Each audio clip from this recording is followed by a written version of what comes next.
My former fiancé dumped me 4 times, cheated on me with a coworker. Can you believe someone would not only cheat on you and then break up with you 4 separate times during your engagement, but then have the absolute audacity to show up at your mother's house and demand half of her furniture? Because that's my story. And trust me, you will not believe what else happened. This all happened about 12 years ago when I was 22. Now I'm 34, married, and my life looks nothing like it did back then. But what happened last month brought it all flooding back, and it's a story I finally need to tell. Back then, I was just a kid living at my mom's place outside Minneapolis, working at an auto body shop. I was doing collision repair, dent pulling, fender work, paint matching. It wasn't glamorous, and it sure as hell didn't pay much, but I liked the work. There's something so satisfying about taking a smashed up car and making it look like new. You fix what's broken and you move on. Clean. Simple. Man, I wish relationships worked that way. I was young, naive, the kind of guy who thought love was a one-time thing like a light switch. You find the one, and that's it forever. Nobody told me that wasn't how it worked, or maybe they did, and I just wasn't listening. Probably the second one. My buddy Kyle. He was the complete opposite. He'd cycle through girlfriends like they were disposable.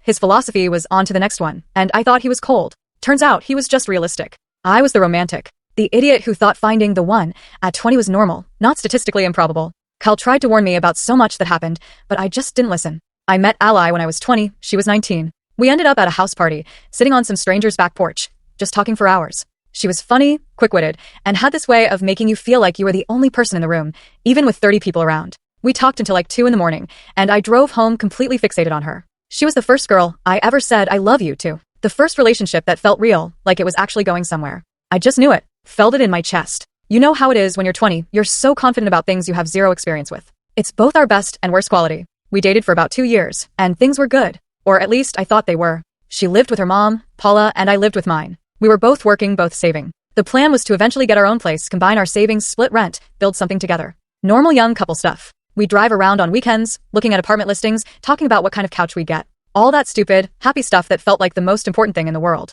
My mom even liked Ally, and my mom's usually a pretty good judge of character. But she didn't see what was coming any better than I did. Or maybe she did, and just didn't want to ruin it for me. Moms do that sometimes. Then Ally got a second job. Evenings at a convenience store. She said she wanted to save faster, so she could buy a car, and we could get our apartment. It made sense. I respected the hustle. I was barely scraping by at the body shop. I wasn't in a position to speed things up on my end, so her extra shifts felt like progress. Like we were a team, working toward the same future. But after a few months, something shifted. It wasn't a sudden change. It was more like a slow, creeping leak. She was on her phone more. My parents ignored me for years. At Christmas dinner, I casually said, I sold my company. My brother laughed. Your worthless little business? For how much? I smiled. $170 million. His jaw dropped. Mom turned pale, and then don't miss the end. Watch full story. It's link attached below.